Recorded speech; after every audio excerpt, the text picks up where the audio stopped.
Well, Google had a wonderful chance over the last few days to put any Tensor chipset debates to rest between the Android show and Google I/O, and the company failed to do so. I'm not going to go over the particulars. Tech Odyssey did a phenomenal video over the weekend, so I'm just going to link to that. But basically what it boils down to is that unless you have a phone with a Snapdragon 8 Elite Gen 5 or a Tensor G5 chipset, you are out of luck when it comes to Gemini Intelligence and some of the new features that Google announced this week, which is uncomfortable for a lot of reasons.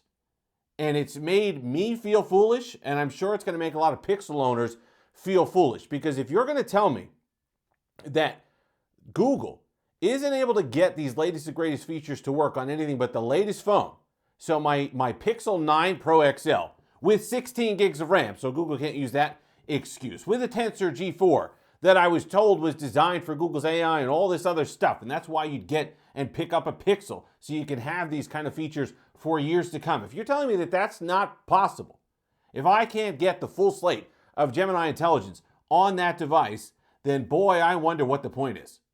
Because part of the reason that I and others give Tensor chipsets a pass on the lackluster benchmarks, on not being able to game as well as some of the Qualcomm flagship chipsets, is because we have this in the back of the mind. Well, it's designed to power the Google experience, right? It's designed around what Google wants to do with the phone. And as long as that user experience adds value, I'm okay with Tensor not being maybe exactly spec for spec and going blow for blow with something like a Snapdragon 8 Elite Gen 5. Well, if that's not the case, right? If Google can't even provide those AI features and say that it can't run on something less powerful than a Tensor G5, then I wonder why I'm sacrificing that performance in the first place, especially if I'm paying comparable money. If I were paying hundreds of dollars less for Pixel devices, I wouldn't care as much, because that's a trade I'm willing to make. I'm not making that trade anymore. My Pixel 9 Pro XL, Pixel 10 Pro, these are $1,200, $1,300 phones depending on the storage you get. So you're telling me that not only am I paying as much as I get on something like a Galaxy S26 Ultra, but now I'm not getting the performance, and the thing that I was promised to kind of close that value gap, this AI environment that you've promised me, can't even run on the older devices. The reason why you give Tensor a break, the reason why Google gets that pass, sort of, was because, yes, okay, they prioritize the TPU, right, the Tensor Processing Unit, essentially the NPU. It's a little bigger. There's only so much room on the die. There's only so much space you can cram this stuff into. So you have the TPU, then you have image processing, which Google prioritizes. That's why everybody loves the Pixel photos, computational photography, right? So it only leaves so much room. So the GPU, yes, suffers a little bit on Pixel devices. But if all that space, all that extra stuff that you've put into these chipsets can't run Gemini Intelligence a year later, what difference does it make? And not only that, that's an uncomfortable conversation, because it really calls into question the Pixel's existence and why there's a Tensor chipset at all. If you're saying that basically it needs the equivalent of a Snapdragon 8 Elite Gen 5, because remember, you can't even get it on the Snapdragon 8 Elite. Phones like the S25 Ultra, the Galaxy Trifold, which I happen to like quite a bit, brand new, $3,000 phone, out of luck. So that makes me wonder what we're doing with some of this stuff. But the other problem is, which is less Google focused and more industry-wide focused, is that what are we doing buying all this power in the first place? It reminds me of what Samsung, Google's not alone trying this, right? Samsung tried this with the Galaxy S24 Ultra. They tried to say that it couldn't get Galaxy AI. And the full slate of Galaxy AI wouldn't be available because it only had a Snapdragon 8 Gen 3 chipset. The horror that, for shame, that it only had that. A chipset that we certainly weren't taxing to its full potential at the time. We still aren't, right?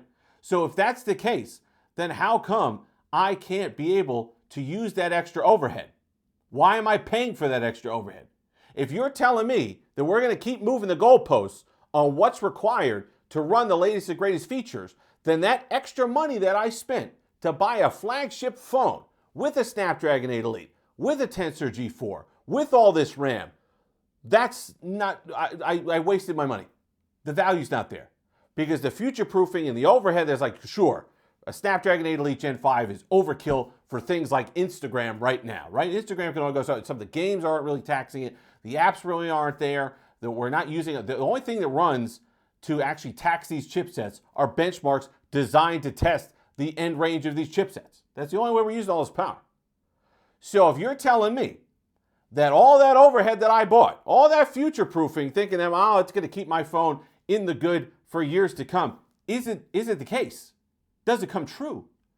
Then why am I not looking at something like a mid-range device? There are a bumper crop, there's a phenomenal mid-range phones, $500, $600.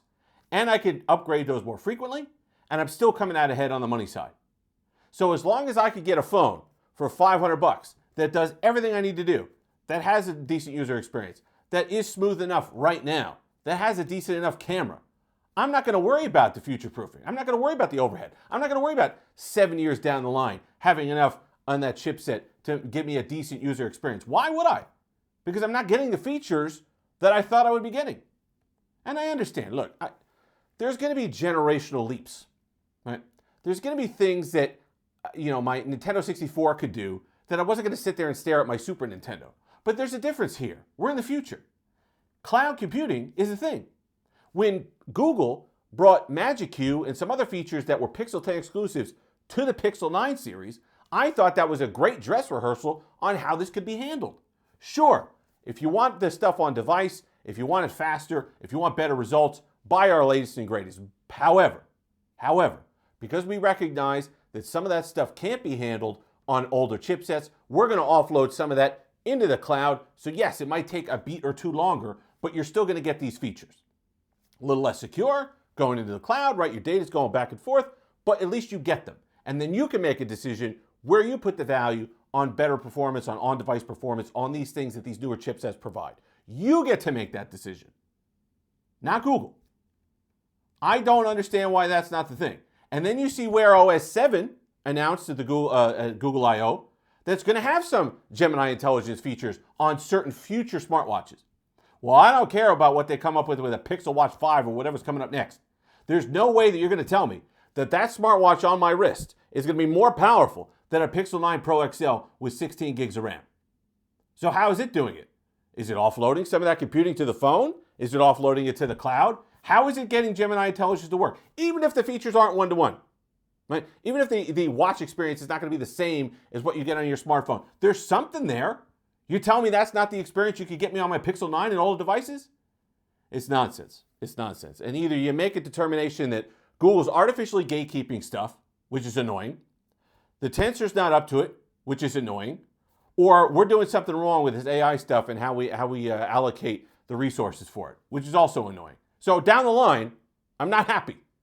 And it really is called into question multiple things. And it should really sit there and make us think about how we buy phones, how we assess value on these phones, and if a flagship device is actually worth it. Because if you're going to tell me that I paid $1,300 today, but a year from now, I can't get these new features, that's unacceptable to me. I'm sorry. It just is. If you've made it this far, like, comment, subscribe, all that fun stuff. Until next time, have that Steve-licious day.